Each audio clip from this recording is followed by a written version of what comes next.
जय Maharashtra friends. तर आता ही सोनकीची फुलं आणलीत मी खाली गार्डनमधून. तर घटाला माळ केली आहे. तर आजी म्हणायची की घटाची जी पण माळ असते म्हणजे आपण जे घटाला माळ घालतो ते ना सुई दोऱ्याने कधीच नाही ओवायचं. ते गाठ मारूनच अंबाबाईचे घटाचे जे पण आपण माळ बनवतो ना तर त्याला अशी गाठ मारून ती फुलं गुंफवायची. फुलं गुंफवा, पानं खायची. तर घटाला जी माळ असते तुळजाभवानी आईची तर ती सुई दोऱ्याने ओवली नाही जात. प्रत्येक फुलात आणि पानामध्ये एक गाठ मारली जाते.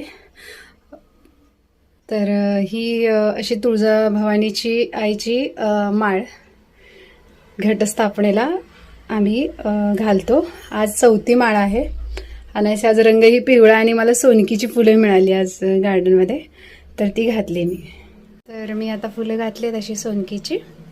आणि घटामध्ये देवांची पूजा केली नाही जात. म्हणजे बाकीच्या देवांची आपण जे फुलं वाहतो म्हणजे घटावरची फुलंही उचलायची नसतात, माळ घालायची पण त्याला हात लावायचे नाही. पण जे काही साईडचे जे ठेवतो आपण तर ते तुम्ही सुकलेली फुलं उचलून निर्माल्य एका पिशवीत टाकायचं. ते 9 दिवस बाहेर पण नाही टाकायचं. आणि देव घटात बसलेले असतात म्हणजे देवी बरोबर आपले बाकीचे देव बसलेले असतात.